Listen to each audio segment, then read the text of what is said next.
The new smart lock was supposed to bring peace of mind, not destroy it. My roommate, Sarah, had moved out 3 weeks ago, leaving me alone in our suburban home. I work freelance graphic design, mostly from home, and the sudden quiet made me feel exposed. I bought the latest, most secure keyless entry system, the kind that logs every single entry and exit via a mobile app. It was overkill, but it made me feel safe. For the first 2 weeks, the logs were boring. Then, the anomaly started. It was 1:37 a.m. on a Tuesday. I was asleep when my phone buzzed with an immediate notification. I woke up with a jolt and checked the screen, squinting at the harsh blue light. I shot upright. Guest key 1 was the emergency code I had set up, but hadn't given to anyone. My heart hammering, I grabbed the baseball bat I kept by the bed and crept down the hallway. The house was silent. The front door was securely locked, the little metallic click of the deadbolt visible. I checked the windows. Closed. Everything was exactly as it should be. I checked the app again. The timestamp was a single minute, 1:37 a.m. The unlock and the lock happened almost simultaneously. It was like someone had quickly punched in the code, opened the door half an inch, and then immediately locked it again. My first thought was a glitch. I rebooted the router, checked the lock's firmware, and changed guest key 1 to a ridiculously long, complex sequence. I spent the rest of the night jumpy, but nothing else happened. The next night, Wednesday, I slept in fits and starts. At 2:41 a.m., the phone buzzed. Alert, door unlocked. 2:41 a.m. User, guest key 2. Alert, door locked. 2:41 a.m. User, guest key 2. This time, it was guest key 2. I hadn't even used guest key 2 yet. I didn't bother grabbing the bat. I went straight to the front door, staring at the blinking green light on the lock panel. There was no physical evidence of entry. I even checked the outdoor cameras, a generic subscription model I had mounted after Sarah left. The grainy footage showed nothing but an empty porch and the gentle swing of the porch light. No shadows, no figures. I called the smart lock company the next morning. After 40 minutes on hold, a technician named Gary listened patiently to my story. "Ma'am, it sounds like an attempted brute force attack," Gary said, his voice flat and practiced. "Sometimes, when someone inputs a common sequence that's one digit off, or they try to access the lock repeatedly, it can trigger the log for a split second, showing a phantom entry. But it's using my guest keys," I insisted. "Specific, pre-programmed codes that should only work once the lock is fully accessed. I'll send an update patch tonight.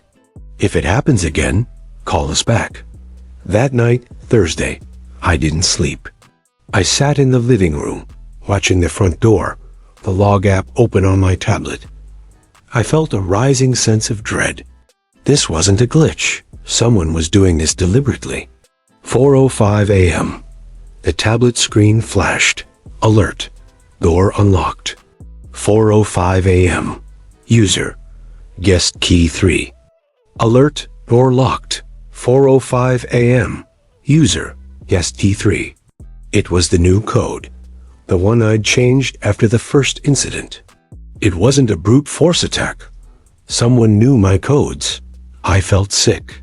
My stomach twisted with the realization. The only way someone could know my new codes is if they had access to my phone or the lock's master account. I checked my computer, changed all my passwords, and frantically ran virus scans. Nothing. The cycle continued for the next week. Every single night, between 1 a.m. and 4:30 a.m., a different unused guest key would appear in the log. Unlock, lock, always within the same minute, always with zero physical evidence of entry on the camera. I started seeing a pattern in the times. Monday, 1:37 a.m. Tuesday, 2:41 a.m. Wednesday, 3:15 a.m. Thursday, 4:05 a.m. Friday, 1:02 a.m. Saturday, 2:19 a.m. Sunday, 3:55 a.m. They were random, but there was irregularity to the randomness. It was like someone was deliberately mixing up the timing to prevent me from predicting them. I called the police. They were polite but dismissive. "Ma'am, we have no forced entry, no theft, and the cameras show nothing. We can patrol the street, but without evidence of a crime." They were right. There was no crime, not in the traditional sense. It was a purely digital violation. One morning, while staring at the logs, it hit me. I wasn't looking at an attempted entry. I was looking at a message. The smart lock wasn't failing to keep someone out. It was flawlessly logging a sequence of actions, executed by someone who already knew the codes and didn't need to physically open the door. I went to the back of the house, where the yard backed up to a stretch of dark woods. We had always assumed its side was secure, but a quick check showed a loose fence board that had been pried back and hastily hammered into place. It was near an old oak tree that provided cover. He didn't need to use the front door. He was accessing my house through the back, bypassing the security systems entirely. He had access to my internet, or maybe my devices, and had found the smart lock master keys. He was using the front door logs, not as an entry point, but as a communication tool. He was using the logs to tell me he was inside. The realization turned the blood in my veins to ice. I was alone, and someone I didn't know was breaching my house, learning my routines, and then from somewhere inside the house, using my own security system to taunt me. That night, I didn't wait for the log. I went straight to the kitchen drawer and got the sharpest knife. I turned off the main lights and waited in the living room, hidden behind the heavy blackout curtains. 1:35 a.m., 2 minutes before the first recorded time from the previous week. I heard a soft click from the far side of the house, the back door, not the front. My phone buzzed, vibrating slightly on the coffee table. I didn't dare look. I knew what the log would say. Door unlocked.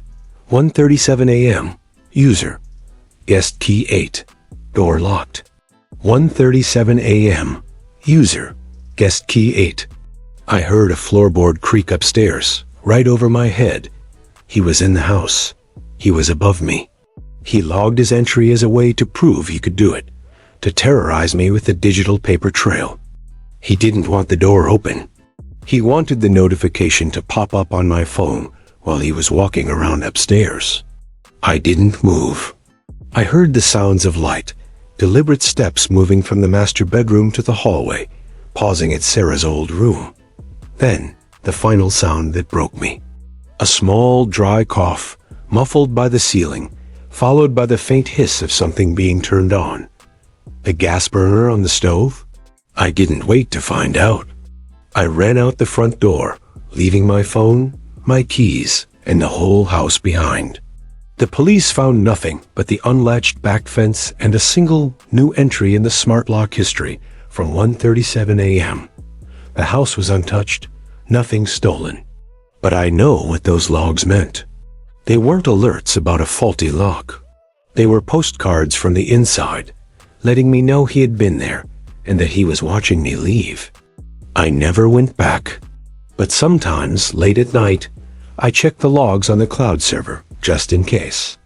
They haven't been updated, but the sheer silence of the log now is the most terrifying sound of all.